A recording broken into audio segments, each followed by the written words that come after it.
लक्ष्मी सबसे ज्यादा प्रसन्न कौन से दिन होती है? जम के बोलिए जरा। शुक्रवार को। तो शुक्रवार को लक्ष्मी सबसे ज्यादा प्रसन्न क्यों होती है? उसका प्रसन्न होने का कारण क्या था? लक्ष्मी जी के दो भाई थे, दोनों की शादी नहीं हो रही थी, दाता और विधाता, दोनों का विवाह नहीं हो रहा।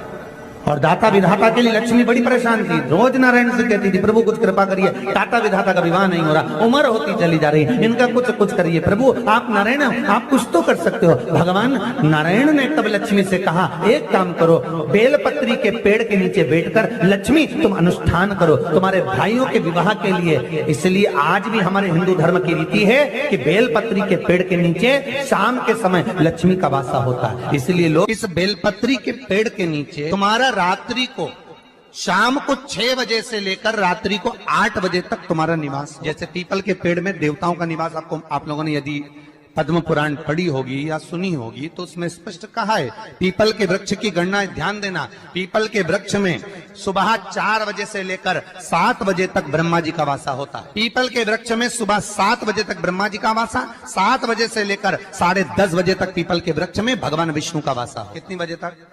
10:30। 10:30 से लेकर 11:30 12 बजे तक पीपल के वृक्ष में पितरों का वासा होता है। इसलिए हमारे यहाँ पितरों को श्राद्ध पक्ष में जो भोजन कराया जाता है वो 10:30 से 12 के बीच में कराया। 12 बजे के बाद पीपल के वृक्ष में दोपहर के 1:30 बजे तक आहूतों का वासा रहता है। आहूत कौन? जो गर्भ में शांत हो गए, जो कुंवारी अवस्था में शांत हो गए, जो जन्म लेने के बाद उनका विवाह नहीं हुआ और शांत हो गए, उन आहूतों का वासा उस पीपल के वृक्ष में दोपहर में 1:30 बजे तक रहता है। उसके बाद में प्रेतों का वासा चालू होता है। इसलिए दोपहर के समय पीपल के पेड़ की परिक्रमा नहीं। फिर शाम को 4 बजे से 7 बजे तक पीपल के वृक्ष में शंकर जी का वासा होता है, इसलिए शाम के समय पीपल की परिक्रमा नहीं। 7 बजे के बाद में पीपल के वृक्ष में रात्रि को 9 बजे तक कुबेर का वासा होता है। फिर 9 बजे के बाद में प्रेतवास चालू होता है। उसी तरह बेलपत्री का जो वृक्ष है, उस बेलपत्री के वृक्ष के नीचे रात्रि को 8 बजे से लेकर 12 बजे तक बेलपत्री के पेड़ के नीचे कुबेर का निवास होता है। महाराज कुबेर का निवास। प्रयास करा करो किसी बेलपत्री के पेड़ के नीचे हम दीप लगाएं, घी का दीप। यदि संपदा की कमी हो तो, अगर भगवान ने खूब संपदा दी है तो भले मत लगाओ, कोई दिक्कत। महामृत्युंजय मंत्र का यदि आप जाप करते और आपको मालूम पड़ गया कि शरीर में मुझे ये रोग हो गया है, मुझे शुगर हो गया है, मुझे बीपी हो गया है, मेरा ब्लड प्रेशर ऊंचा नीचा रह रहा है, कोई भयंकर रोग, मेरे रिश्तेदार को कोई कैंसर जैसा रोग हो गया, किसी को कोई थायराइड हो गया, किसी को कोई किडनी और लीवर में सूजन हो गई, किसी को कहीं किडनी और लीवर में तकलीफ हो गई, तो शिव महापुराण की कथा कहती है, नवग्रह शिव महापुराण की कथा कहती है कि बेलपत्री के वृक्ष के नीचे महामृत्युंजय मंत्र का जाप जो शुक्रवार की शुक्रवार घी का दिया लगा कर करता है, उसके रोग बाबा देवाधिदेव महादेव समाप्त करते चले जाते हैं। ये संजीवनी मंत्र शुक्रवार के दिन भगवान शंकर को शुक्र को दिया था, इसलिए उसको शुक्रवार के दिन बेलपत्री के वृक्ष के नीचे बैठ घृत का दिया लगाकर शरीर में जो रोग है उसका स्मरण कर कर शंकर जी से विनय कर कर, हे भोलेनाथ आपने शुक्र देवता को संजीवनी मंत्र दिया है, तो क्या आप मेरे को वो मंत्र प्रदान नहीं करोगे? मेरे रोग, मेरी बीमारी, मेरे दुख को आप नहीं हरोगे?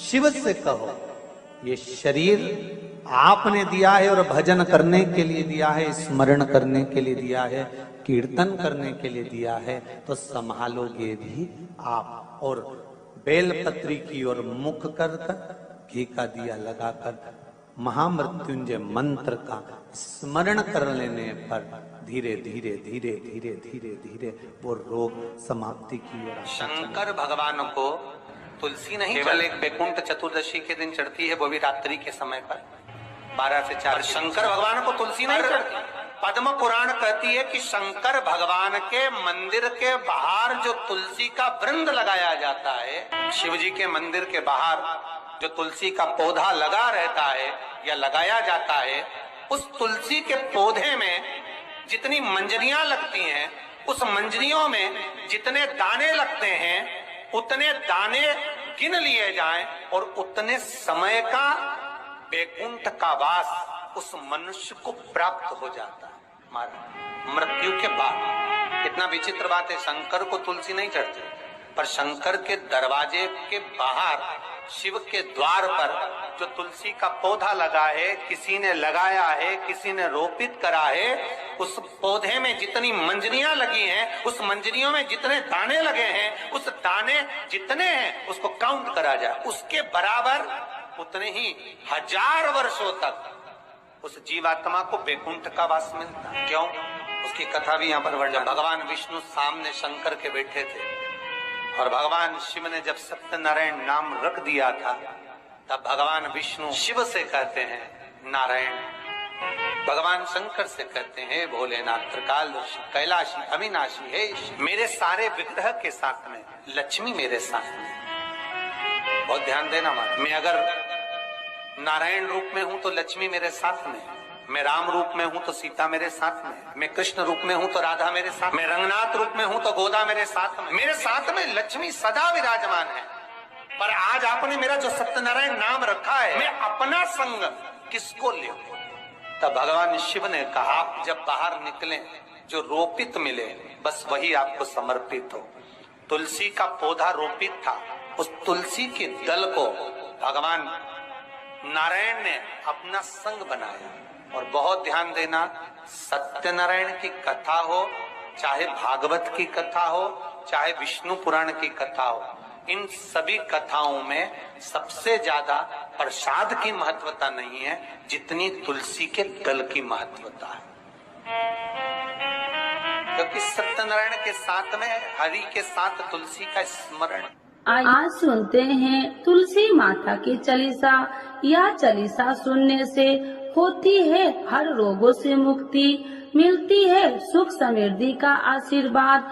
तो एक बार बोलिए प्रेम से विष्णु भगवान की जय, तुलसी माता की जय, भगवती माता की जय। श्री तुलसी महारानी करु विनय सिरनाय, जो मम हो संकट विकट दीजे मात नसाय। नमो नमो तुलसी महारानी, महिमा अमित न जाए बखानी। दियो विष्णु तुमको सम्माना, जग में छायो सुयस महाना। विष्णु प्रिय जय जयंती भवानी, तिहु लोक की हो सुख खानी। भगवत पूजा करे जो कोई, बिना तुम्हारे सफल न हो। जिन घर तब नहीं होए निवासा, उस पर करे विष्णु नहीं वासा। करे सदा जो तब नित्य सुमरन, ते ही के काज होए सब पूर्ण। कार्तिक मास महात्म्य तुम्हारा, जाको जानत सब संसारा। तब पूजन जो करे कुमारी, पावे सुंदर बर सुकुमारी। करे जो पूजा नित प्रति नारी, सुख संपत्ति से होए सुखारी। वृद्धा नारी करे जो पूजन, मिले भक्ति होवे पुलकित मन। श्रद्धा से पूजे जो कोई, भवनिधि से तर जावे सोई। कथा भागवत यज्ञ करावे, तुम बिन नहीं सफलता पावे। छायो तब प्रताप जग भारी, ध्यावत तुम्हि सकल चितधारी। तुम्हि मात यत्र तंत्र में, सकल काज सीधे होवे क्षण में। औषधि रूप आप हो माता, सब जग में तब यश विख्याता। देव ऋषि मुनि और तपधारी, करत सदा तब जय जयकारी। वेद पुराणन तब यश ज्ञाया, महिमा अगम पार नहीं पाया। नमो नमो जय सुख कारिणी, नमो नमो जय दुख निवारिणी। नमो नमो सुख संपत्ति देनी, नमो नमो अख काटन छेनी। नमो नमो भक्तन दुख हरनी, नमो नमो दुष्टन मद छेनी। नमो नमो भव पार उतारिणी, नमो नमो परलोक सुधारिणी। नमो नमो निज भक्तन उबारिणी, नमो नमो जन काज सवारिणी। नमो नमो जय कुमति नशावनी, नमो नमो सब सुख उपजावनी। जयति जयति जय तुलसी माई, ध्याऊ तुमको शीश नवाई। निर्जन जानी मोहि अपनाओ, बिगड़े काज आप बनाओ। करूं विनय मैं मात तुम्हारी, पूर्ण आशा करो हमारी। शरण चरण कर जोड़ी मनाओ, निस दिन तेरे ही गुण गाऊं। करहु मात यश अब मोह पर दाया, निर्मल होए सकल मम काया। मांगू मात या वर दीजे, सकल मनोरथ पूर्ण कीजे। जानू नहीं कुछ नेम उचारा, क्षमहु मात अपराध हमारा। 12 मास करे जो पूजा, ताशम जग में और न दूजा। प्रथम ही गंगा जल मंगवावे, फिर सुंदर स्नान करावे। चंदन अक्षत पुष्प चढ़ावे, धूप दीप नैवेद्य लगावे। करे आचमन गंगा जल से, ध्यान करे हृदय निर्मल से।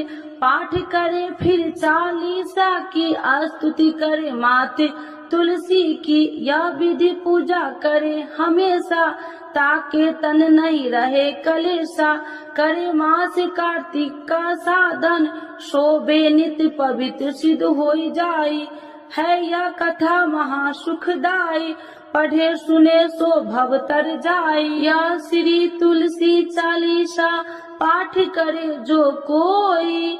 गोविंद सो फल पावही, जो मन इच्छा होई। तो एक बार बोलिए प्रेम से विष्णु भगवान की जय, तुलसी माता की जय, भगवती माता की जय, सर्व देवी देवताओं की जय।